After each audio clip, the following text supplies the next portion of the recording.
My husband's casket was still above the ground when my son took me by the arm and pulled me away from the grave to whisper in my ear.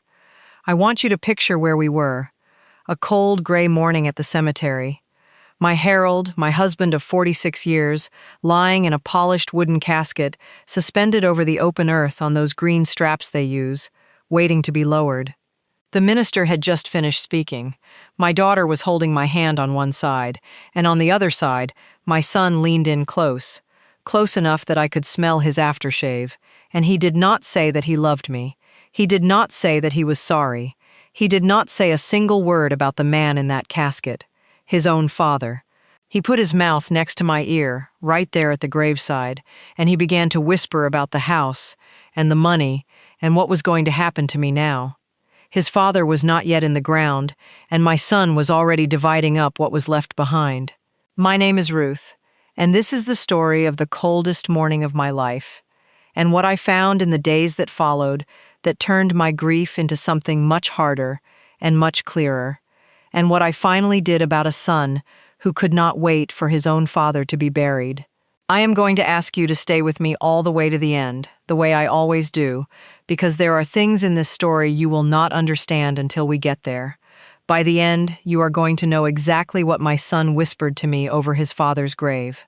You are going to know what I found 3 days later, in a phone call I never expected, that proved this had all been planned long before Harold died. And you are going to know exactly what I did about it, which was not the thing a broken-hearted old widow is supposed to do. But before any of that, there is one small detail I need you to hold on to, because it will matter more than you can imagine. When my son leaned in to whisper to me, I did not cry. I want you to notice that. I had been weeping all morning, and yet the moment his lips touched my ear, my tears simply stopped. Because an hour earlier, standing at that graveside, I had seen something sticking out of the breast pocket of his good black coat, and I had not understood what it was. By the end of this story, you will understand it completely, and so will I. Let me take you back to the beginning, not to the funeral, to the 6 weeks before it, when my Harold was dying, and I first began to notice that my son had started watching me in a way that a mother never forgets. Harold got his diagnosis in the early spring, and by the summer, we knew we did not have long. I will not spend your time on the medical details because they are not the point of this story, and because even now, telling it, I find I cannot linger there. What I will tell you is that those last weeks, as terrible as they were also, in their way, sacred. 46 years of marriage came down to a quiet room, and a hand held, and small things said softly. I would not trade those weeks for anything, and I would not wish them on anyone. We had our son, Wayne, and our daughter, Carol, and I want to be fair to both of them from the start, because this story is not about all my children. It is about one of them. Carol came every day. She sat with her father, she read to him, she cried in the hallway where she thought I could not see her, and she held me up when my own legs would not do it. Carol grieved like a daughter who was losing her father, because that is exactly what she was. There is a thing that happens in a house where someone is dying, and I did not know it until I lived it. The world gets very small and very honest. You stop caring about the things you used to care about. The bills sit unopened, the garden goes to seed, and what is left, when all of that falls away, is the truth of the people around you, distilled down to its purest form, because a deathbed strips away everything a person uses to hide. I saw Carol's truth in those weeks, and it was love, plain and exhausted and unshakable. And I began, slowly, against every wish of my heart, to see Wayne's truth too. Wayne came too, but Wayne came differently, and it took me a while to understand what I was seeing, because a mother does not want to understand it. Wayne would arrive, and he would sit for a short while, and then he would begin to wander. Through the house, into Harold's study. I would find him standing in front of Harold's old roll-top desk, looking at the papers. I would find him in the hallway, looking at the deed frame where we kept the certificate from the year we paid the house off, the proudest day of our young lives. One afternoon, I came out of Harold's room and found Wayne in the garage, and when I asked him what he was doing, he told me too quickly that he was just checking on Dad's tools. But Harold's tools were not what he was looking at. He was looking at the boat, and the old car under the tarp, and the things a dying man leaves behind.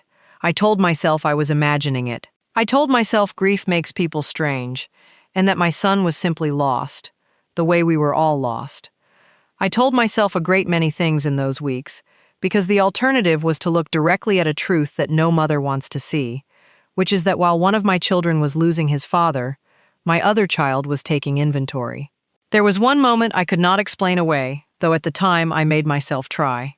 It was perhaps 10 days before Harold passed. He was very weak by then, sleeping most of the hours of the day, and I woke from a doze in the chair beside his bed to find Wayne standing over his father with a folder of papers and a pen, gently, so gently, trying to wake him. He was speaking low, telling his father that there were just a few things that needed signing, that it would only take a moment, that it was all to make things easier for me later. For me, he always said it was for me. I stood up out of that chair faster than my old body had moved in years, and I told Wayne that his father was not signing anything. Not today, not in this condition, and that whatever it was could wait. And Wayne looked at me, and for just a second, before he smoothed it over with a smile and an apology, I saw something in my son's face that I had never seen before and have never forgotten. Impatience. Not grief. Impatience. As though his dying father were a door that was taking too long to close. I did not tell Harold. What would have been the point? To spend one of his last clear days breaking his heart about his son. But I did do one thing. That night, when the house was quiet, I took every important paper we had, the deed, the account information, the insurance, all of it, and I moved it out of Harold's study and into a place only I knew about. And I did not tell Wayne where. Call it a mother's instinct. Call it 46 years of being married to a careful man who taught me to be careful too. Harold was a bookkeeper by trade, a quiet and precise man who believed that carelessness with money was a kind of disrespect to the people you loved. For 46 years he had kept our affairs in perfect order, every account labeled, every document in its place, and he had spent a good part of our marriage patiently teaching me to do the same, because, he always said, one of us would go first, and the one left behind should never have to be at the mercy of anyone. I used to tease him that he worried too much. Standing in his study that night, moving our life's papers to a hiding place my son would never find, I understood that he had not worried too much at all. He had worried exactly enough. He had been protecting me for decades, for a night he knew would come, and I felt him with me in that room, as surely as if he had been standing at my shoulder. I only knew that those papers were not safe in a house my son had started to wander through with a pen in his hand. Harold died on a Tuesday morning, at home, with my hand in his, and Carol at the foot of the bed. Wayne was not there. He arrived 2 hours later. And I will tell you the first thing my son said to me, 2 hours after his father died, while I was still sitting on the edge of the bed where the man I had loved for 46 years had just taken his last breath. He did not embrace me. He looked around the room, and he asked me whether I had found Dad's papers yet, because we were going to need them.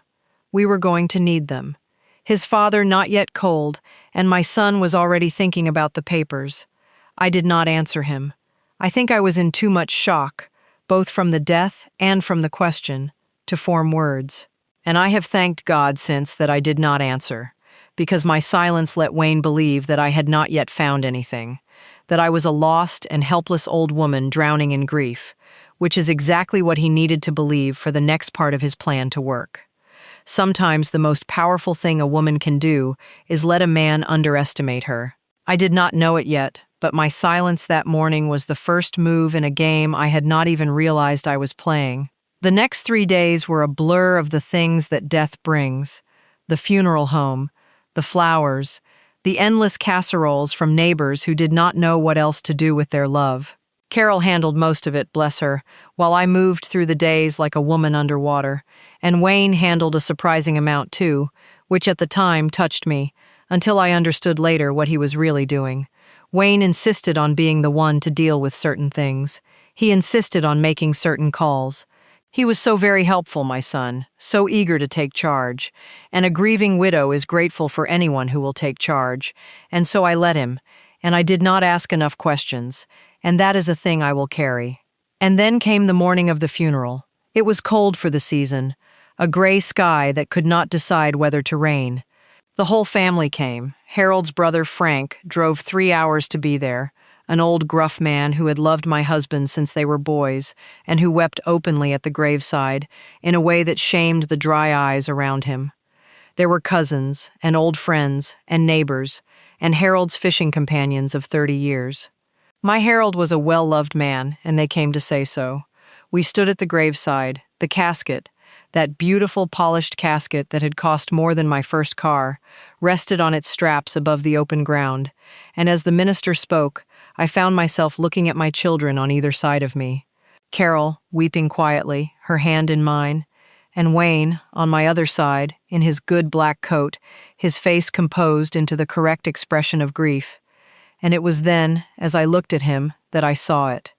Sticking out of the breast pocket of his coat, just the top edge of it, was a small glossy rectangle of card. A business card. Cream-colored, with a little photograph on it, the way certain cards have. I could not read it from where I stood. But something about it, on that morning, in that place, made my stomach turn over. A man does not bring a business card to his father's funeral. Not sticking out of his breast pocket like a pen he might need. I looked at it, and I did not understand it, and I looked away, and I told myself it was nothing. The minister finished. There was a silence, the deep silence of a graveside, the silence in which you are supposed to say goodbye. And into that silence, before the men had even begun to lower the casket, my son leaned close to me, and he took my arm, and he drew me a step back from the grave, and he began to whisper. I am not going to give you his exact words, because they do not deserve to be spoken again in his voice. But I will tell you the shape of them, and the shape of them was this. He told me that he knew this was hard, but that we needed to be practical now, and that there were decisions that could not wait. He told me that he had been giving it a lot of thought, and that it did not make sense for me to stay in the big house all alone, rattling around in it, at my age. He told me that the smart thing, the sensible thing, would be to sell the house, and soon, while the market was good, and for me to move somewhere smaller, or in with him, where he could keep an eye on me. He told me not to worry about any of the details, because he was already handling it. Standing over his father's open grave, with the casket not yet lowered, my son told me that he was already handling the sale of the home his father and I had built our entire life inside of, and I understood, in that moment, that the business card in his pocket was a realtor. I did not cry. I told you at the start that you would understand why, and now you do. The tears stopped because grief and shock cannot survive in the same body as the cold clarity that came over me at that graveside. My son had not come to bury his father. My son had come to close a deal. The funeral, to him, was a formality standing between him and the money, a door taking too long to close. And the worst part, the part that turned my grief to ice, was the realization that this was not a sudden thought. You do not have a realtor's card in your funeral coat by accident. You do not have a plan this complete after 3 days of mourning. This had been in motion for weeks. This had been in motion, I would soon learn, since before Harold died. But I did not say any of that at the graveside. I want you to understand the choice I made in that moment, because it is the heart of who I am, and the heart of this whole story. I could have screamed. I could have torn my arm away and denounced my son over his father's grave in front of the entire family, and some part of me wanted to, some hot and howling part that has never entirely left me since. But I have learned, in 70 years of living, that the woman who makes the scene is the woman who can be dismissed, overwrought, hysterical with grief, not herself. Wayne would have loved nothing more than for me to fall apart publicly, because a mother who falls apart is a mother who needs someone to take charge of her affairs, and taking charge of my affairs was the entire object of the exercise. A public breakdown would not have been a defeat for his plan. It would have been the proof he needed, so I did not give it to him. I looked at my son and I patted his hand, the way you pat the hand of a child, and I told him, in a voice as calm and soft as I could make it, that this was not the time, and that we would talk about all of it very soon. And I watched relief cross his face, because he thought that meant I would go along. He thought he had won. He thought the hard part was over, and I turned back to the grave, and I watched them lower my Harold into the earth on those slow green straps, and I said goodbye to my husband with as much dignity as I have ever summoned for anything. I threw a handful of cold earth down onto that beautiful casket, and I said, under my breath, so that only Harold could hear it, that I had the papers, that I was watching, and that he was not to worry about a thing. And while I said it, inside me, very quietly, something made of steel was beginning to take shape. The reception was at my house afterward, all those casseroles finally finding their purpose, and I moved through it like a good widow, accepting condolences, being held by old friends. But I was watching, and what I watched was Wayne. I watched my son work that room like a man at a business function. I watched him take Frank, his uncle, aside, and I watched Frank's face go from grief to confusion to a hard, still anger, and I watched Frank walk away from my son and come find me and say nothing, only take my hand and hold it, which told me everything. I watched other things too, that afternoon, that I filed away without fully understanding yet. I watched Wayne slip down the hall toward Harold's study during the reception, and I watched him come back a few minutes later, smoothing his face into grief again, and I made a note, in the cold, clear part of me, to check that study later. I watched him decline to say a single word when a neighbor asked him to share a memory of his father, my son who had known Harold for 46 years, standing there with nothing to say about the man, because he had not, I understood, come to remember his father at all. And I watched him check his watch, twice. At his own father's funeral reception, my son checked his watch, like a man waiting for a meeting to end so the real business could begin. Later, Frank would tell me what Wayne had said to him, that Wayne had actually asked his own grieving uncle whether he thought the old man had left everything to Ruth, or whether some of it might come straight down to the grandchildren, meaning to Wayne's own children, meaning to Wayne. At the reception, over the casseroles, with Harold 3 hours in the ground. That night, when everyone had gone, and the house was full of flowers and silence, I sat alone at my kitchen table, and I did not weep, though I had every right to. I made a pot of tea, and I thought, and I made myself a promise.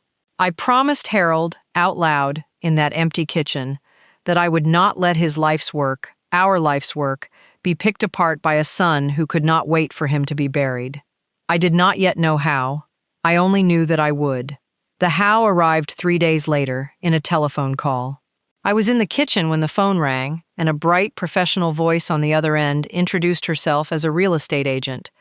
She was very sorry to bother me, she said, and very sorry for my loss, and she wanted to gently follow up, when I was ready, about moving forward with the listing, and to schedule a time for the photographer to come and take pictures of the house. I went very still. I asked her, in the pleasant, confused voice of a bewildered old widow, which listing she meant, because I was afraid I had lost track of things in all my grief. And that dear woman, who had no idea she was handing me a sword, explained it all to me, kindly and completely. She told me that my son Wayne had contacted her some weeks ago about selling the property. She told me he had signed a listing agreement as the representative of the family, and when I asked her, very softly, when exactly this agreement had been signed, she told me the date. It was 3 weeks before Harold died.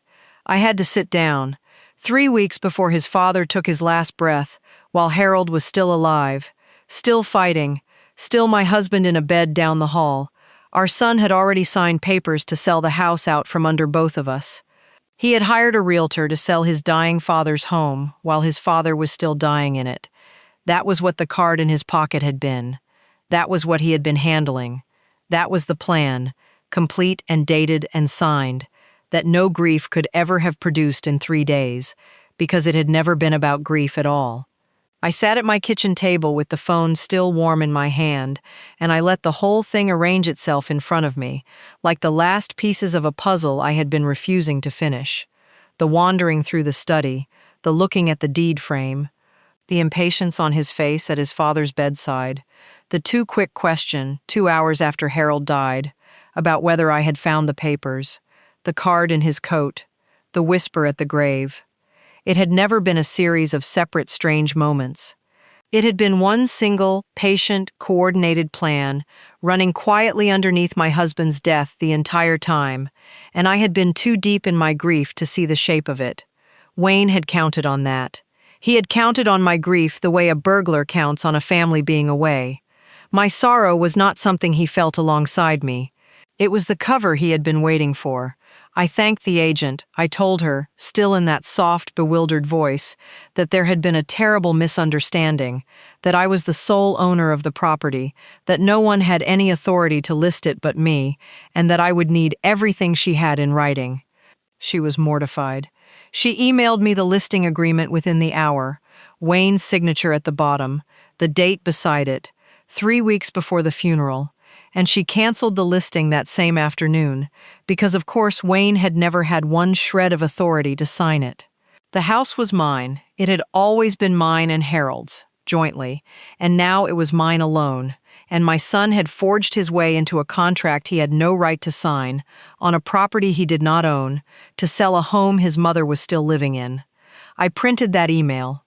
I printed the agreement. I put them in a folder, the same kind of folder Wayne had once tried to wake his dying father with, and I began, very calmly, to take my life back.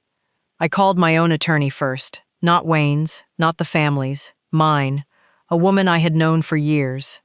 I told her everything, and I sent her the documents, and she confirmed what I already knew, that the house was entirely mine, that Wayne had no legal standing of any kind, and that what he had done with that listing agreement was, at the very least, a serious matter of fraud.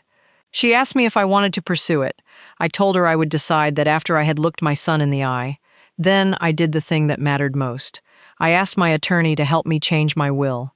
Because here is a truth I had been avoiding for weeks, hiding from behind a mother's love. For my entire life, my will, like Harold's, had split everything evenly between our two children, because that is what fair parents do, and because I had loved them equally since the day each of them was born. But love and trust are not the same thing, and a will is not a valentine. A will is the last decision you get to make about the life you built, and I was not going to hand half of Harold's life to a man who had tried to sell it before his father was even gone.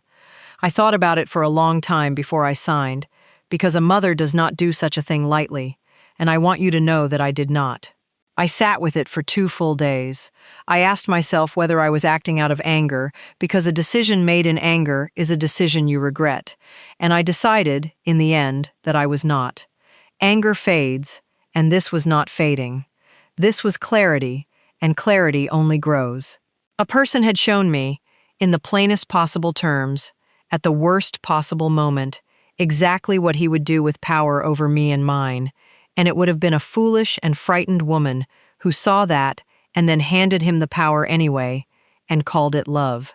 I did not cut Wayne out entirely in the end, because I am his mother and I will be his mother until the day I die, but I changed it so that the house, our home, the thing he had reached for first and hardest, would never be his to sell. It would go to Carol, who had held her father's hand, and to my grandchildren, in a form that Wayne could never touch or pressure or list, and the rest I arranged as I saw fit, with my eyes open at last. And then, only then, I called Wayne, and I asked him to come to the house, alone, because there were some things we needed to discuss. He came the next evening, and I could see he thought he was coming to collect. He had that same composed, patient look he had worn at the graveside, the look of a man managing a difficult but ultimately cooperative old woman. I sat him down at the kitchen table, the same table where I had made my promise to Harold, and I did not raise my voice, because I have never once in my life needed to raise my voice to be heard. I slid the folder across the table to him, the way he had once tried to slide papers in front of his dying father, and I asked him to open it. I watched my son's face as he read the listing agreement with his own signature and its date. I watched him understand that I knew.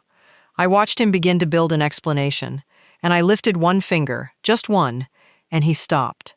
And then I told him what I knew, all of it, plainly. I told him I knew he had hired a realtor 3 weeks before his father died. I told him I knew he had tried to wake his dying father to sign papers. I told him I knew what he had asked Frank at the reception, and I told him that I had seen the card in his pocket at the graveside, and that I had spent my husband's burial standing beside a son who was thinking about a commission. He tried, at the end, the way they always do, to make it about love. He told me it was all for me, that he was only trying to protect me, that a woman my age should not have to worry about a big house and complicated finances, and I told him the truest thing I know, which is that a man who is protecting his mother does not do it in secret, 3 weeks before his father dies, with a signature she never gave him permission to forge. Protection asks, theft arranges. What he had done was not love wearing a hard face, it was greed wearing a soft one, and I was far too old and had loved his father far too much to keep pretending I could not tell the difference. I asked him one question, then, the only question I truly wanted answered, and I asked it quietly. I asked him whether in all those weeks, in all that planning, he had spared even a single hour to simply sit with his father and say goodbye, not to look at the desk, not to eye the boat in the garage, just to hold the hand of the man who had taught him to ride a bicycle and paid for his education and loved him every day of his life. And my son could not answer me. He looked down at the table, and he had no answer, and in that silence I heard the whole sad truth of what he had become, and I grieved it, right there, a second grief laid over the first. Because I was not only burying a husband that month, I was burying the son I had believed I raised. I told him the house would never be his. I told him I had changed my will, and why, and that he had no one to blame for it but the man he had chosen to be at his father's grave. And I told him that whether I pursued what he had done with that forged listing was a decision I had not yet made, and that he would spend a good long while not knowing, which seemed to me a fair and gentle punishment compared to what he had put his father and me through. Then I asked him to leave my house, and after a long moment he did. I want to tell you the last part because it is the part that saved me, and it is not about Wayne. I did check the study, the night after the reception, the way I had promised myself I would. And I found what the cold, clear part of me had expected. Harold's roll-top desk had been gone through. Not ransacked, nothing so obvious, but gone through. The careful way a person searches when they do not want it known that they searched. Drawers left a half-inch open that Harold would never have left ajar. His fountain pen, the good one I gave him for our 40th anniversary, moved from its stand, and in the little cubby where Harold kept his father's pocket watch, the one heirloom that mattered to him more than anything we owned, there was nothing but a clean square in the dust. Wayne had taken his grandfather's watch during his own father's funeral reception. I did not even feel angry when I saw it, by then. I only felt tired and certain and strangely free, the way you feel when the last thing you were afraid to know is finally known. I made a note of it, and I told my attorney, and it went into the folder with everything else. That night, after Wayne had gone home and the folder was closed, my daughter Carol came over, and Frank came too, and we sat in that flower-filled house, the three of us, and I told them everything. And Carol wept, not for the money, she never once mentioned the money, but for the brother she thought she had known. And Frank, that gruff old man who had loved my husband since they were boys, took my hand across the table and told me that Harold would have been proud of me, and that he was proud of me, and that I had done exactly right. And I looked at the two of them, my good daughter and my husband's good brother, and I understood something that grief had hidden from me. I had not lost my family that week. I had only lost the illusion of one of its members. What remained, sitting at that table, was real. And it was enough, and it was mine. We stayed up half the night, the three of us, telling Harold stories, and we laughed more than we cried, which is exactly how Harold would have wanted it. And somewhere in the small hours, I felt the first thin thread of peace come back into me, and I let it. So now you know. Now you know what my son whispered to me over his father's open grave. He whispered that he was selling the house, that he had it all handled, that I should not worry about the details. And now you know what the card in his pocket was, the small, glossy thing that turned my stomach before my mind understood it. It was a realtor hired 3 weeks before Harold died to sell the home his father was still dying in.